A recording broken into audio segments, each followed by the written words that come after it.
Joining us today is Laurie Fitzpatrick. She's a former football player herself, works for the USA Today on the touchdown wire, and is just starting to get into the draft. She worked with me at the Brawl Network. Rest in peace. Maybe something I shouldn't have brought up, but oh well. It's already there. Laurie, how are you doing today? Man, I am fantastic. It's a good day. Finally winding down after that long season. So, yeah, man, I'm just kind of excited for the draft and combine's coming up. We got free agency starting March 16th. So, really interested to see where some guys are gonna go. And yeah, man, I'm just excited. The Brawl Network, though, dude. Oh man. Oh, can't believe you just said that. I haven't heard that name in such a long time. It's been probably almost a Man, year. Yeah.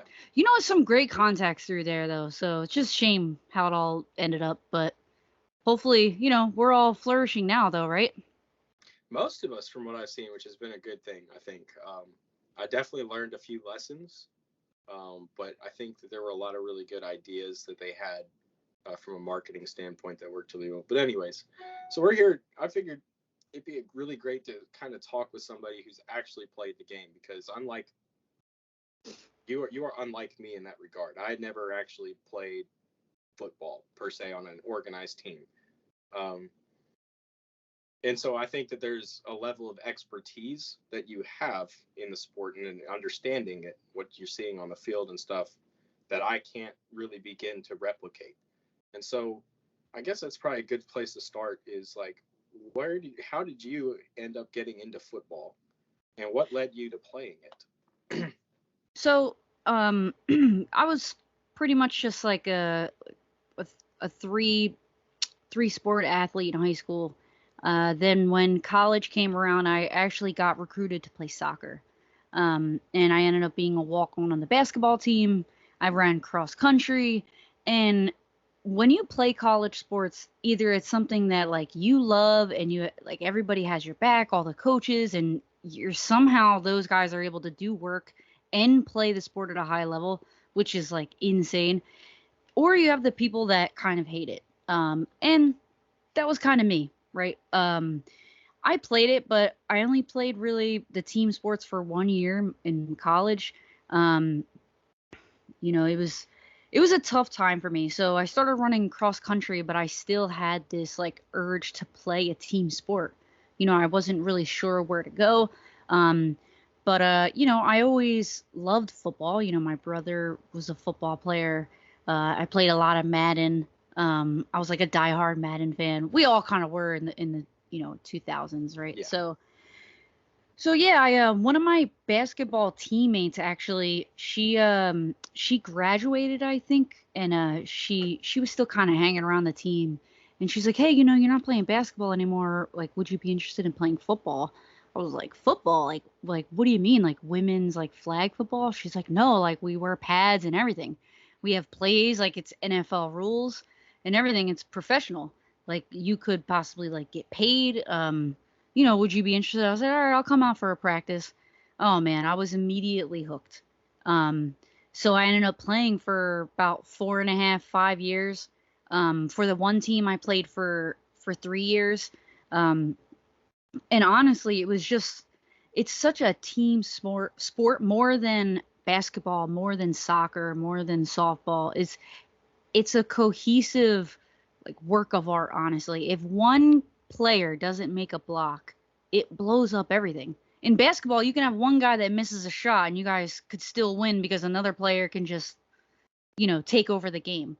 Um, Sometimes even like with baseball or soccer, you miss. But honestly, with football, it's like a script, and it's a chess game. And you have to really know what you're doing out there, and you have to really pay attention. You have to love the game. And I ended up just falling absolutely in love. And I think it has a lot to do with my coaches and watching film, because playing at the level that we were at, like it's the highest for women, but if you compare it to men, it's like high school probably. Like maybe like the mid high school level. Mm-hmm. We run a lot of Iron Man, so you're playing on both sides, offense and defense. It's a lot of like which team has the most athletes, and then that's how we'll run our offense. So like usually in really big high schools or colleges, like you have to be a little bit more like schematic. But for us in our league, it was more like, if we have the better athletes, we can run the better plays. Um, and that's really what we did. We ran a lot of like speed options and stuff. And how our coaches were able to pick out the plays that would just pick these other teams apart. Like we went all the way to the championship, like my first year, and it was just, I don't even know how we did. I didn't know that we could be that good. But coaching is really a key to it. And when we would watch film, they taught us how to kind of pick out the tendencies of players. And honestly, everything that I watched film on happened. Everything that we studied happened. And if you just follow what you're supposed to do, it ends up, it works out. And that's kind of like where I fell in love. Like you had success early, um, and the fundamentals and everything, really paying attention to that. So yeah, after I just like kept playing, moved to some different teams, concussions kind of take a toll, So I started kind of learning the X's and O's side, um, and yeah, went through a bunch of stuff to get where I am today. But just on to answer your question, the football side, it's really like the X's and O's and watching the film and actually having that success early is what made me fall in love, to keep playing for like another 5 years. So And I would imagine it doesn't matter what level that you're playing at. When you play a season, it's grueling. It's a lot on your body, and that goes for any kid. That goes for any person out there that plays the sport. And playing for 5 years does take you know a lot of willpower. And I think that's awesome that you had that opportunity to make that happen. But so from a schematic standpoint, because you brought up X's and O's, that's what you really like. I think that's what you really write more about too. You try to write more about. Um, what if you look at the NFL this last year that you've been covering? What were some of the things that kind of popped out off of the screen at you and was kind of like, I really like what they're doing? well, I would honestly say it's been more the last couple years. Um, Teams have brought back like the forward or the forward pitches, like the shovel passes, like Yeah, Mahomes, and how they're able to um, incorporate more of the misdirections than before. Like the Bengals did some really cool misdirections and pre-snap like motions before the snap of the ball, and teams doing that more is just really interesting to me because it's starting to get to the grounds, like it's starting to get back to what the NFL was founded on back in the day, like having a tailback, an H back, a speed back, a fullback, and now they're starting to do more behind the line of scrimmage, like having those hybrid wide receiver, like Tyreek Hill type of players that can get snaps from the backfield, but also catch passes deep downfield. So really like the misdirections. I like kind of like how that's taken place, and we're gonna see some wing T pistol formations. I think like in the near future, where you have more guys that are lined up on the line of scrimmage, like maybe like another tight end. Well, wing T and tight ends don't really. It's more yeah. like H backs right on the line of scrimmage.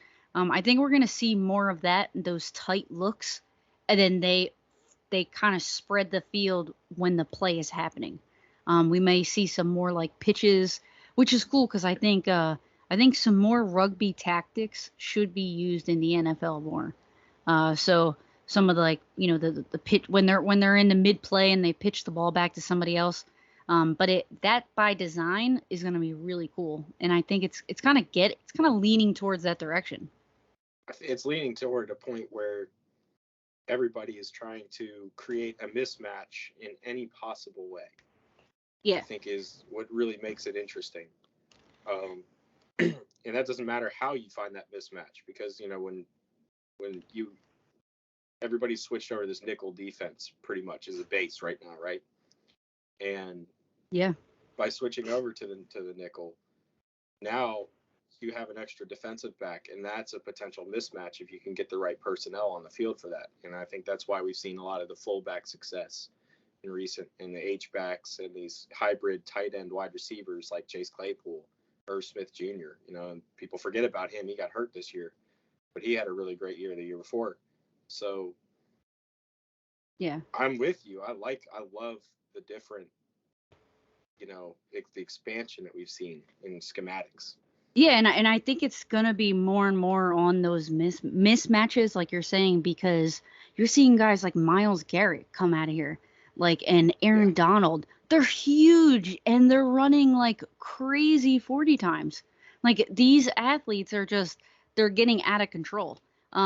So it's no longer like, okay, well, the running back has to block this guy and this guy has to block this guy, because it's gonna be a mismatch now. So it's more about like literally doing the homework before the game, and you just can't sub like different guys in. It has to be like you have to plan for particular players that are on the other side, because guys are getting so much more athletic. Like it's not plug and play anymore, because if you don't have one guy, then you could possibly not run that whole package, you know? So I think it's getting really interesting. So you brought up Myles Garrett, Aaron Donald, and these types of hybrid defensive linemen that are just incredible athletes and have stepped it up to the next level. What are you seeing that people are kind of starting to do now to counteract those hybrid athletes at those positions? Like is that what the misdirection type stuff is designed for? Are they trying to create mismatches? Like what have you noticed in your tape reviews and stuff? Yeah, it's definitely why they're doing the misdirections, because a second delay means everything. If you can get the best player on the field, which nowadays it's becoming the D end, or the edge, which they're lining up on the inside now, which is crazy. Yeah. Like they're not even just one position. So like those misdirections are meant to literally make that one guy like just delay for a second. If you second guess for half a second, that's all it takes. And so I think those misdirections are really for those crazy guys like that. And I think to like counteract those misdirections, they're starting to line up on the inside of the D line too. You're seeing Aaron Donald line up everywhere. He's doing everything. I wouldn't drop back Vlad Miller in coverage, but they're doing that. Like it's just it's pretty crazy. I know I didn't really explain it when I jumped on here, but I covered a lot of the Jaguars when I started out, mostly because they were my favorite team.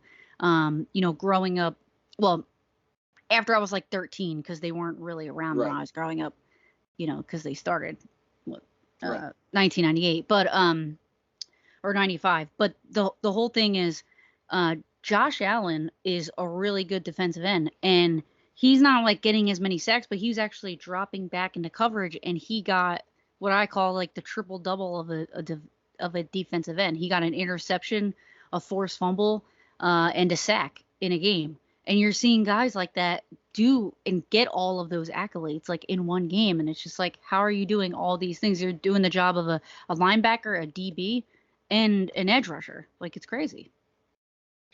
And somebody like Miles or Josh Allen, the defensive end, not the Bills quarterback. Yeah, not to be confused. But yeah, that was so funny when those two came out. But somebody like that where it's that hybrid, position where I'm maneuvering. I'm going to move you across the field. I'm going to put you in the different types of zones or assignments and so on. It's the same kind of thing that we're seeing on the offensive side, right? With people like Deebo Samuel, I guess Cooper Kupp a little bit too, Tyreek Hill, like you mentioned. It's that same sort of style, but on the defensive side. Yeah, exactly. And well, what's funny about Deebo Samuel is like not a lot of guys are like him. Usually when they're shifty like that, they're also not trucking guys and putting them on their back. You know, they're more of like the Devonta Smith type where they're just like lanky and speed. And so I think guys like Debo are hard to come by, and it's hard to like compare like, oh, he'll play a Debo role. Like, do you really not understand? Like, that's not a normal thing. And it's crazy because this league is a copycat league, right? So they do try to copy these guys. But sometimes it just doesn't work out. Not all guys are built the same. So, not all people are built the same. So, it's interesting. I love a guy like Debo who's able to be shifty, catch the ball from right at the line of scrimmage, down the field, and also, truck guys from a handoff. It's crazy. So this is something that comes up a lot. You see it on Twitter. You see it.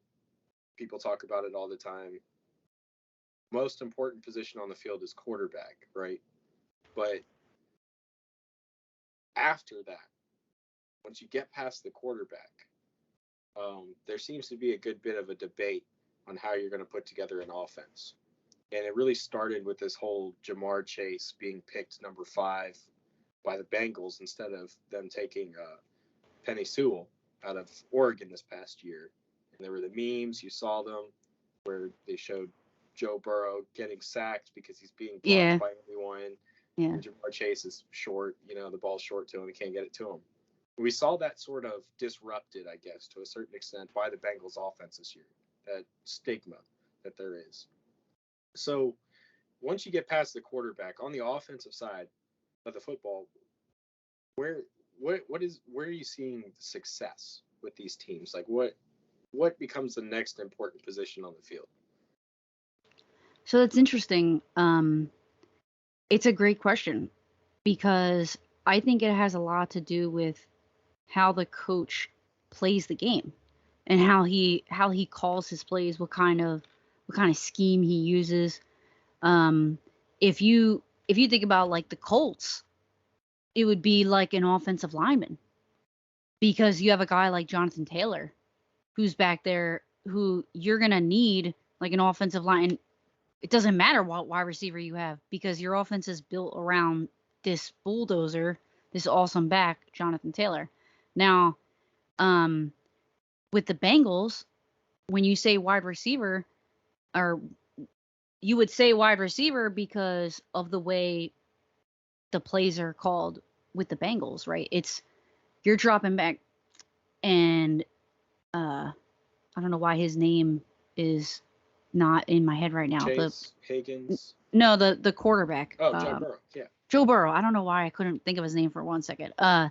When you think about Joe Burrow, he's not in the pocket for very long. He's not going through his reads.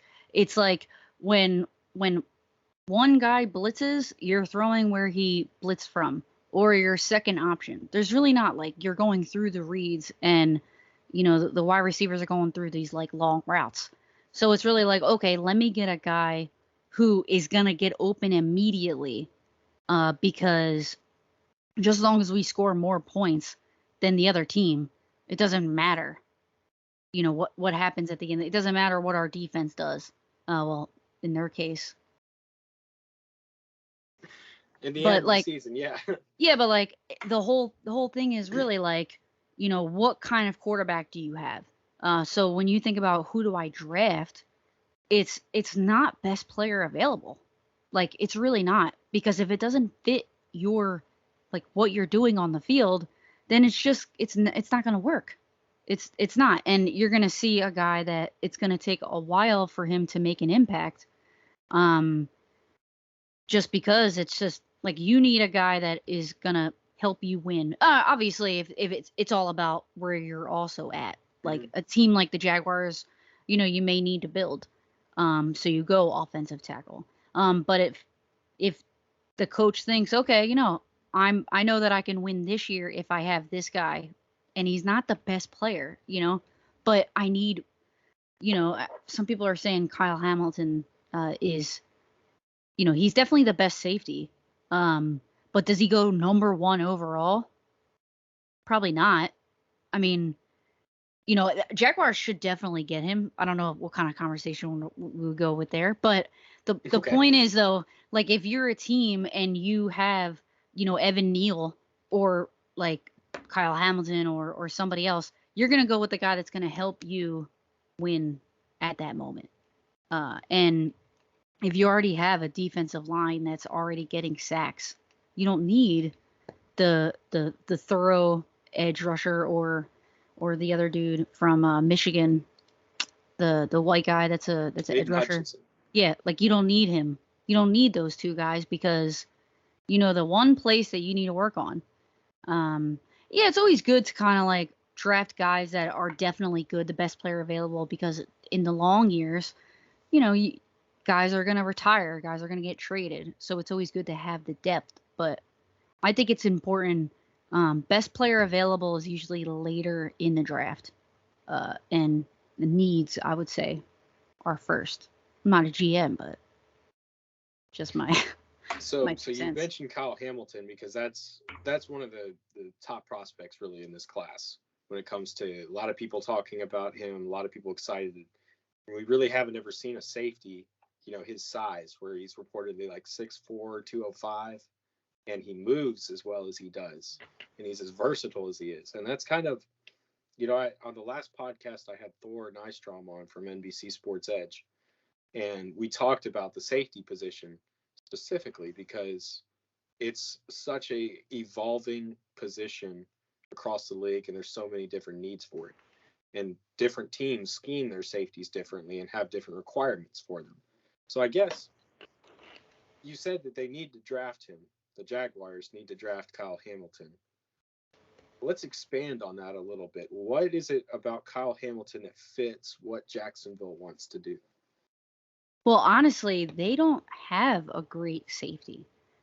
So that's really why they should draft him. And it's really as simple as that. Kyle Hamilton has all of the attributes, and what I like about the safety position in general is it's kind of being like it's not as held at a standard as what it used to be. I don't know if it's because of concussions or things like that.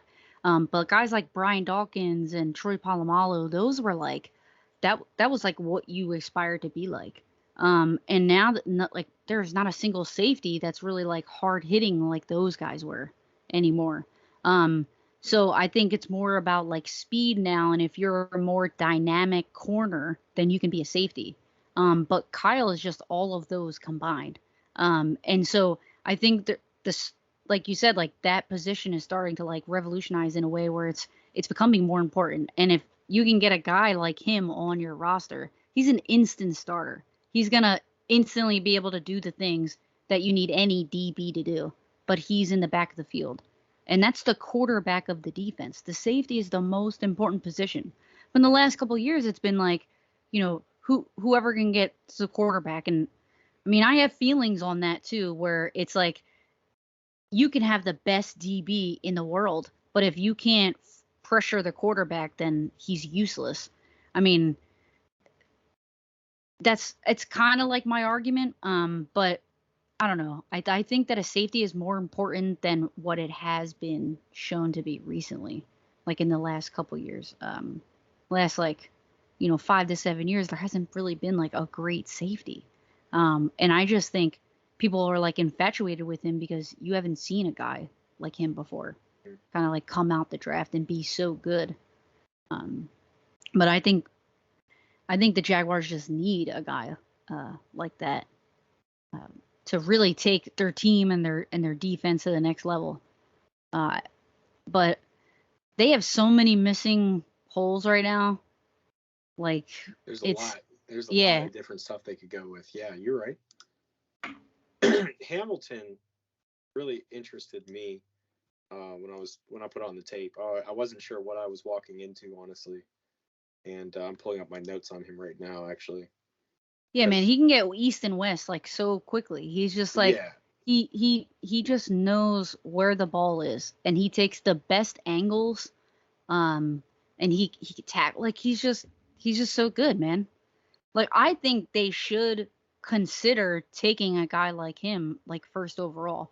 Honestly, the Jaguars need a right tackle.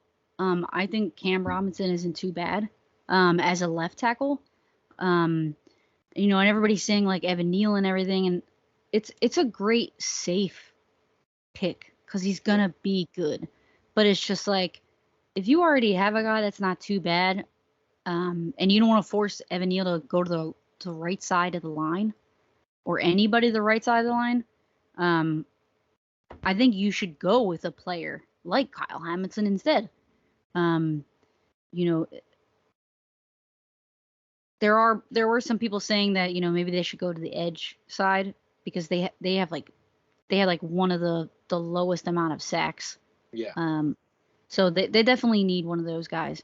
But I can't wait to kind of dive more into these players for the draft because I just wrote a free agency piece and I was just like, dude, I need to get in the draft. Like I reached out to my editor and I was like, man, I don't like I love free agency and everything, but can I please dive in the draft a little bit more because I'm dying. He's like, all right, you want to do a mock? I'm like, sure.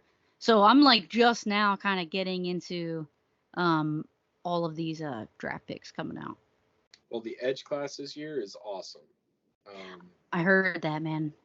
I think that if you don't take a Kayvon Thibodeau or an Aiden Hutchinson at the top, I don't think you're necessarily going to be missing on a high impact player, in the rookie season. From what I've seen at this point, you've got Kingsley and Bear. I'm probably saying that, slaughtering that name. From South Carolina. Obviously Jermaine Johnson, who might actually slide into the top 10 at this point. Yeah, I've been hearing a lot about him. I saw a couple games of his too. He's he's a stud, man. He's a lot of fun, and it was kind of funny too because one of the things that I think you have to worry about a little bit with someone like him is he that tweener where he's kind of like more of a 3-4 edge rusher out than a 4-3 defensive end, and that's kind of where you start to kind of maybe that hurts him a little bit. You don't know, just because this is another point that I brought up recently was who's running a 3-4 defense, like a 3-man. We're running, 1 and 3 techs on the inside and playing edge rushers at outside linebacker. Who's running that defense in the NFL at this point, outside of maybe Pittsburgh? I mean, the Jaguars are actually kind of running it a little bit, and they moved Josh Allen to that outside linebacker where he was originally. But they're switching it up so much, so that they have 4 down linemen at times too. So really, not a lot of teams are running Detroit 4-3. will do that too. They'll swap out, and they're kind of running, between 3 and 4-man fronts, and they like to switch up their personnel too. There's a lot of teams that are kind of doing that. So depending on the down and the distance or the scheme that they're up against, they'll scheme and use certain personnel sets more than others, which is interesting. But that's kind of where you kind of have to wonder about someone like Jermaine Johnson, someone like Aiden Hutchinson. Like, how valuable are these guys really if they're really more of 3-4 edge rushers, and not 4-3 defensive ends? But yeah, that's true. What if you can get is there any way that you think that perhaps the Jaguars can move down a couple spots and potentially secure Hamilton? Is there any value at this point from what you're just noticing so far to even trade up for anybody? Yeah, I mean, I would imagine that teams would love to trade up just because of, we get to trade up, like that's our guy. We need that one guy, maybe a playoff team that is just missing that one piece. Whether it's, well, probably not the Bengals, but, if it's like the Bengals need an offensive lineman, anybody that would be interested in, having more of a protector for their quarterback, I think it would be great if the Jags did that. Like, honestly, they had their number 1 pick last year in Trevor Lawrence. That's what they really aimed for. It was shocking that they did that again.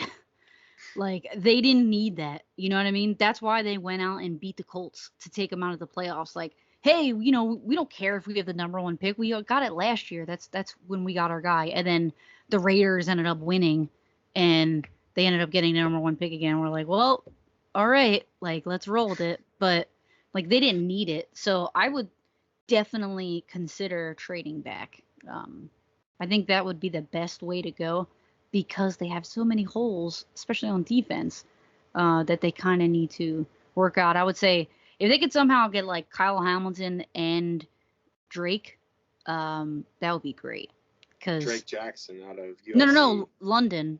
Oh Oh, my yeah, bad. yeah. Oh okay, yeah.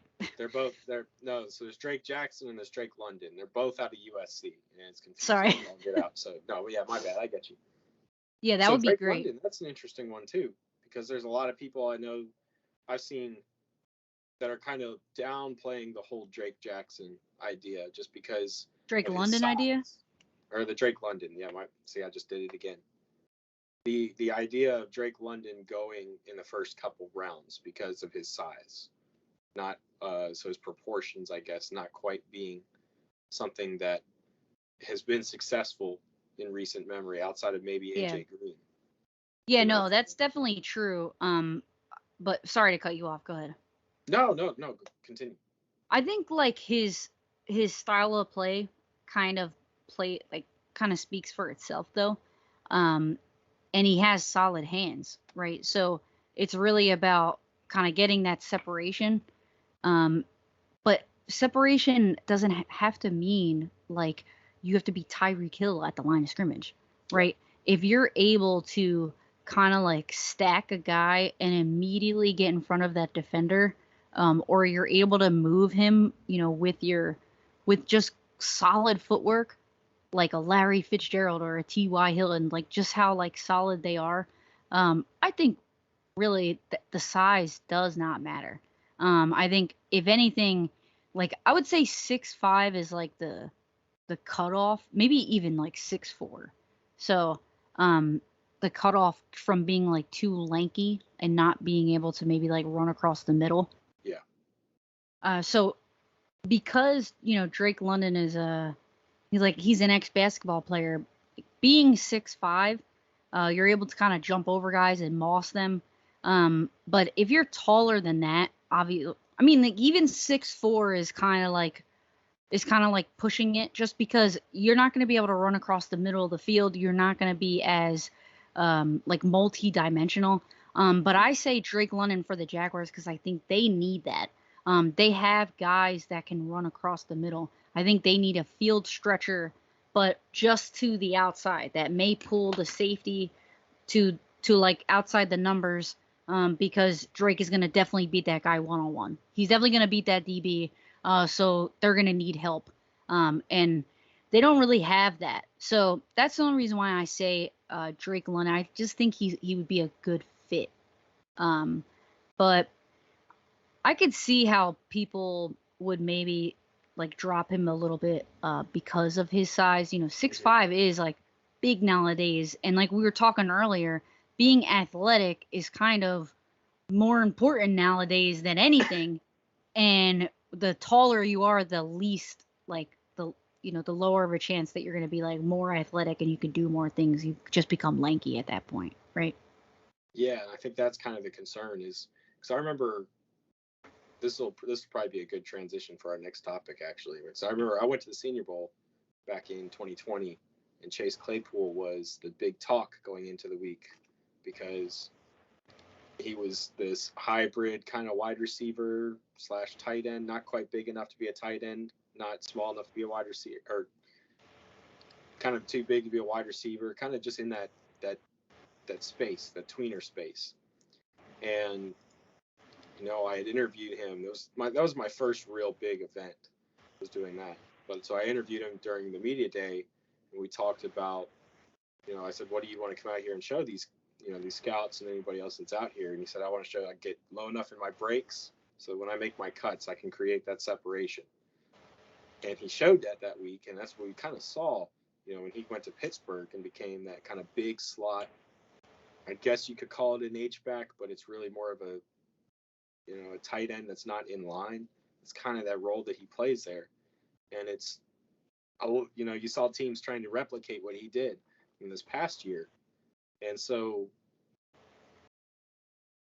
that's kind of the concern, I think, when you get these guys that are big like him, that are lanky. Like, do they get low enough when they're going to make their break, because that's where you can kind of lose your footwork. You see the same thing with offensive tackles. They don't get low enough when they're trying to make the block. They don't win that center of gravity. And then it doesn't matter how big or how long they are, they get moved around. So it's the same sort of concept, I think. But you had mentioned that you watched Senior Bowl. You love the Senior Bowl. So I figured that's probably a good transition into our next topic, where you said that you had some thoughts about the Senior Bowl. So Yeah. No, I mean I think there were a lot of guys that kind of that showed out in the Senior Bowl. You know, we could talk about Pickett, how he did, but honestly, like some of these wide receivers really did pretty well. Like I don't know how to say his name, Velus Jones Jr. yeah, Uh, Tennessee. yeah, man, he showed out, man. I really like him a lot. I think We I we think loved he him was. down here in Big Orange Country. We loved him, by the way. Yeah, that's right. You're in Tennessee. Yeah.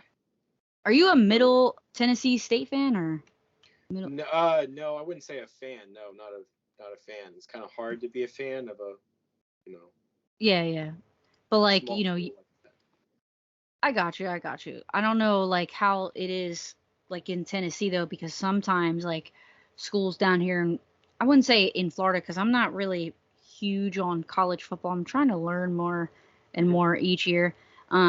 But I don't know if like your team goes out and they're like an underdog. Would you like root for them, or is it strictly like hell no, I'm Tennessee, ride or die? So basically, it's kind of so I live in southern Middle Tennessee, and it's an hour and a half south, basically, of Nashville. Nashville is Vanderbilt. What Vanderbilt is just not put any effort into their programs for so long, no money, no real anything. Yep. And in fact, I think the administrators in the last year denied an $80 million upgrade of all the sports facilities in an attempt to try to catch up with the other SEC programs. They said no, which is wild because you've got Alabama down there spending 460 million on a football facility, but Yeah. um, for the most part, you see a lot of orange anywhere you go, and in middle to East Tennessee. When you start going out west, you still see the orange, but I think Memphis has a much bigger foothold out there. Um, and then of course, when you start getting close to the borders, Alabama, Mississippi, you start seeing that stuff too. So it's really just like Florida. It's SEC country, where if it's an SEC Ride or team, die. you're rooting for them as long as it's not your team that they're playing. Yeah, no, definitely. There's also an offensive lineman out of Tennessee. I don't know if you Cade watched him. Mays. Yeah, yeah, yeah. Yeah. He I don't really know too much about him. But I'm pretty sure I saw him. He didn't do too bad. No, I thought he played better at the Senior Bowl than he did at Tennessee, because watching his tape, you just feel average at everything, no defining trait. No, so Cade Mays, because you brought him up. His story coming to Tennessee is really interesting. So he was at Georgia, and his father was on a recruiting visit for his younger brother, who's now also at Tennessee, and his father cut most of his finger off on a seat in one of the stands, and Oh. sued Georgia while Cade was playing there. And so Cade transferred out for obvious reasons, went to Tennessee, Yeah, but that and was awkward. to say the least. But that's Dang, the that's crazy. yeah, that's how he ended up playing at Tennessee. But um, I thought somebody, from what I had seen, going back watching some of the Senior Bowl, practice tape and all that stuff, that really kind of like popped off the screen was that guy that they called up from the NFLPA Bowl out of Southeast Missouri State. Is Eric Johnson, the defensive tackle.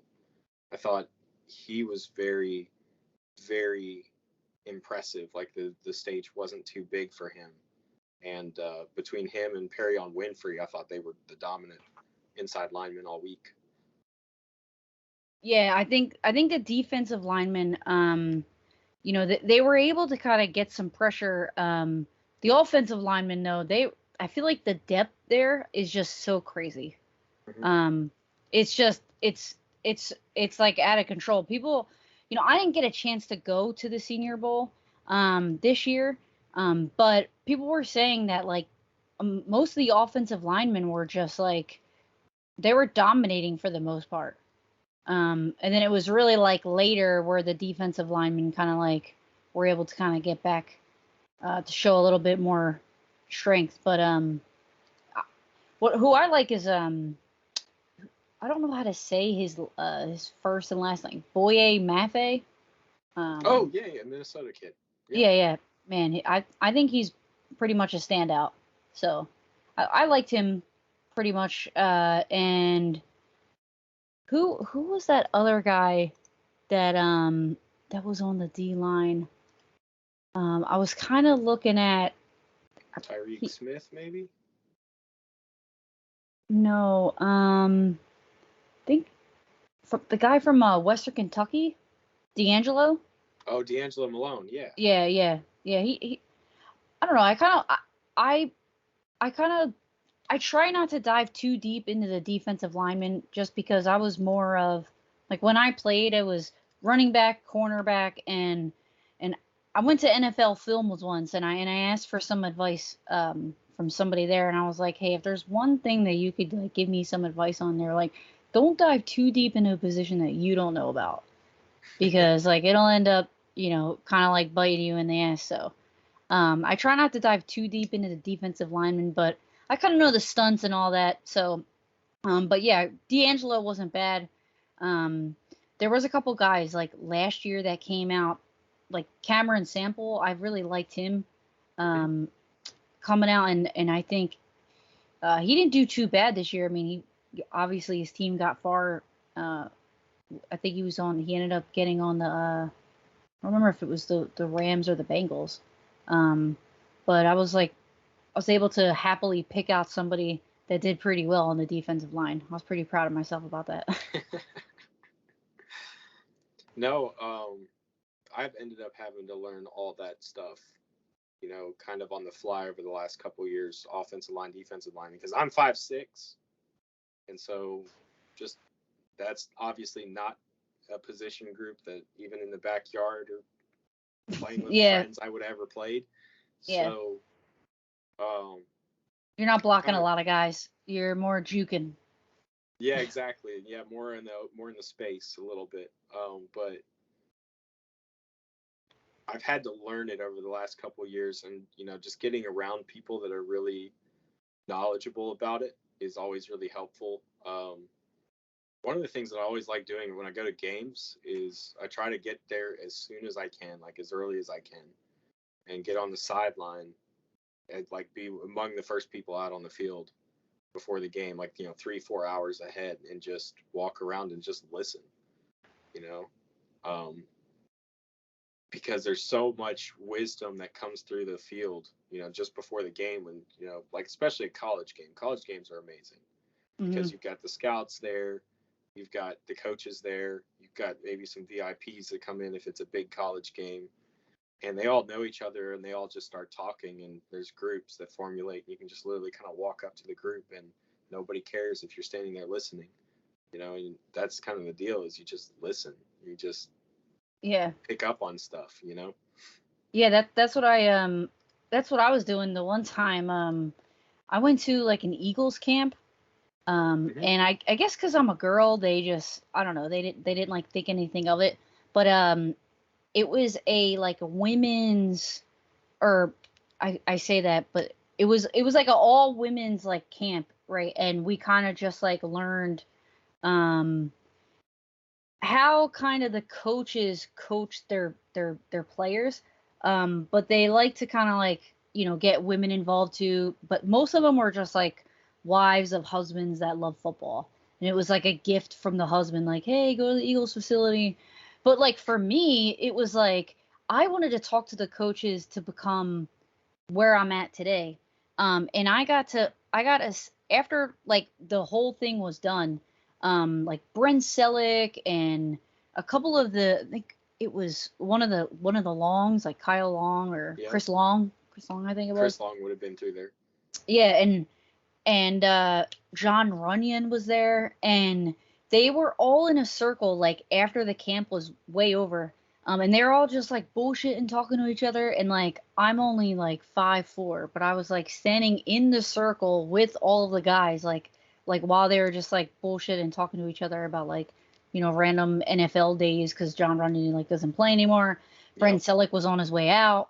Um, and so it was just like it was really cool to kind of be there because they really don't care that you're in that little circle. They're gonna talk no matter what. Like, and I guess because like we're on the shorter side, they just kind of like saw right over us, and it wasn't a big deal. But yeah, that was like so cool. It's funny that you say that because they really there's not a lot of judgment, and there is a lot of judgment in a lot of other areas like of society and life and things like that. I'm not trying to like get too deep in anything, Yeah. but football players are the least like judgmental when it comes to like who are you? Why are you even standing here? Like nah man, they're here to learn, we're here to learn. Like it's so cool and chill.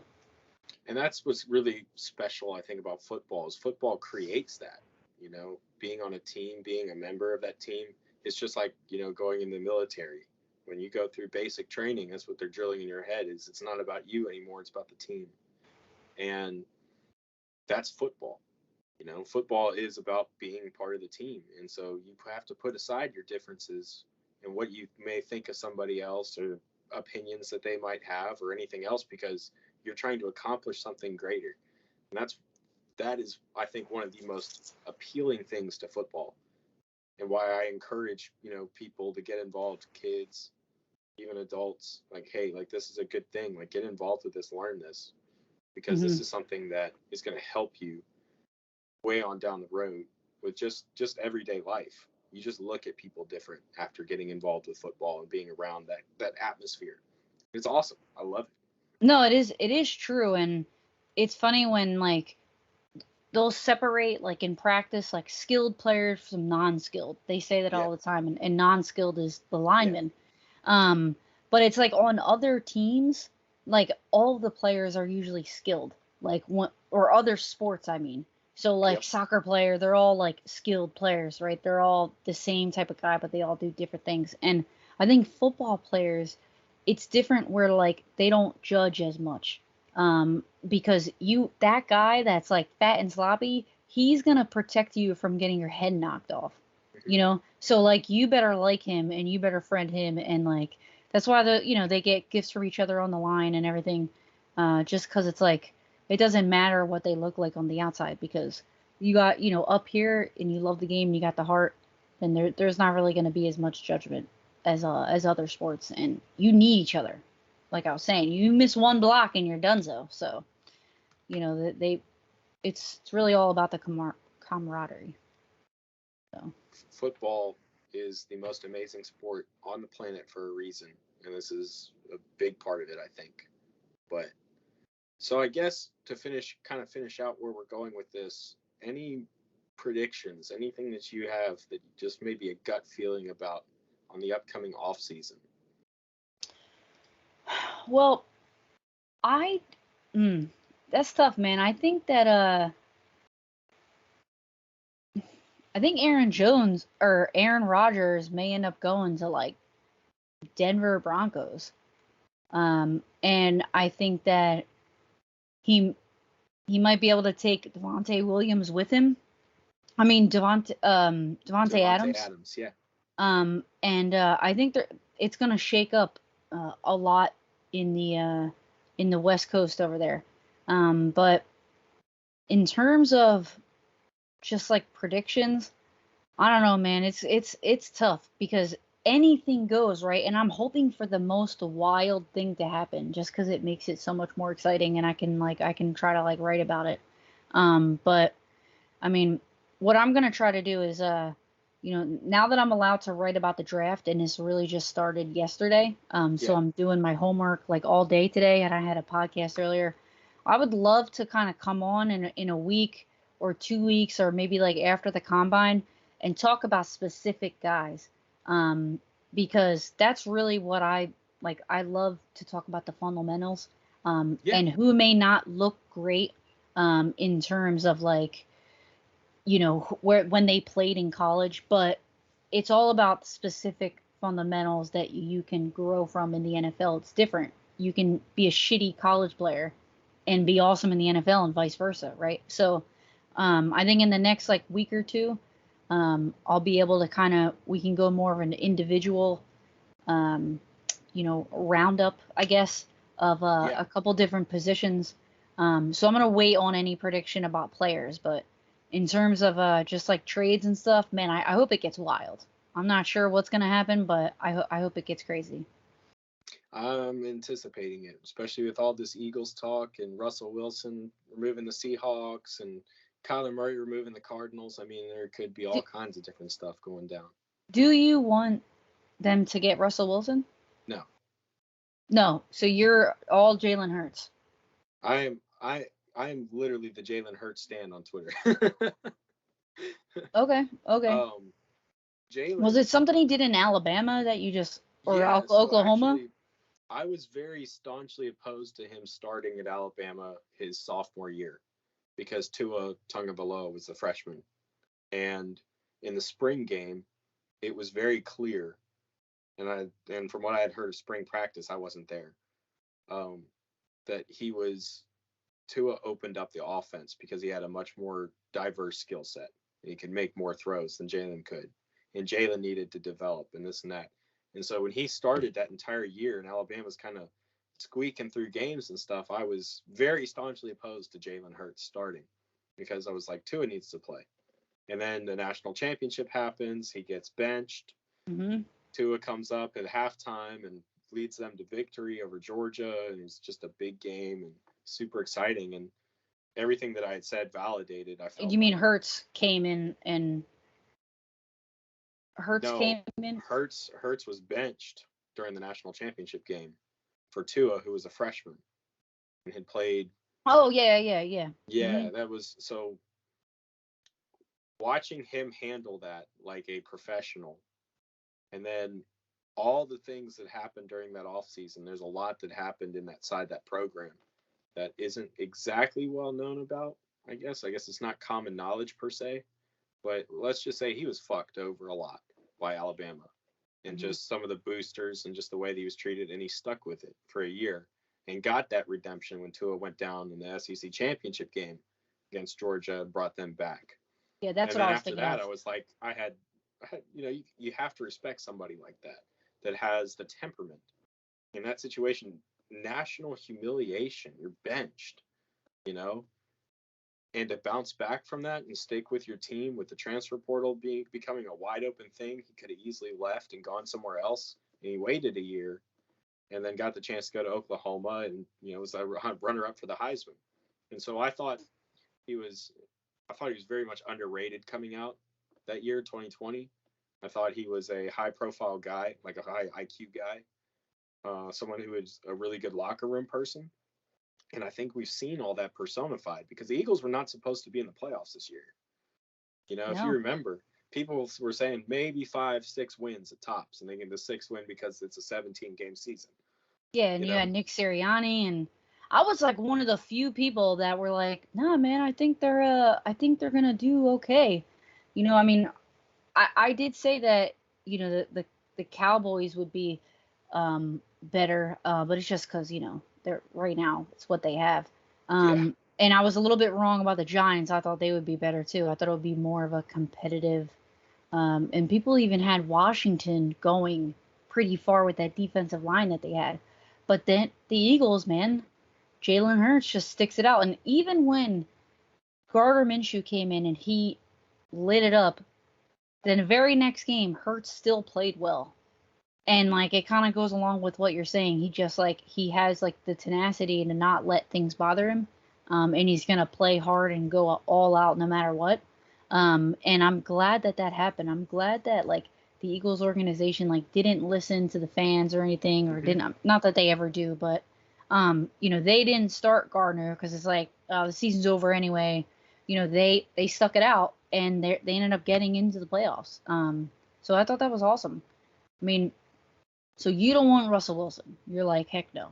I wouldn't want to pay the price for Russell Wilson personally, because you have Okay. 3 first-round picks this year. Chances are you're going to have to move all of them to get Russell. And I think with a team, we're the Eagles are not a quarterback away, from becoming a Super Bowl contender. They need Yeah, a they're few other defense pieces. away. The defense is a big problem.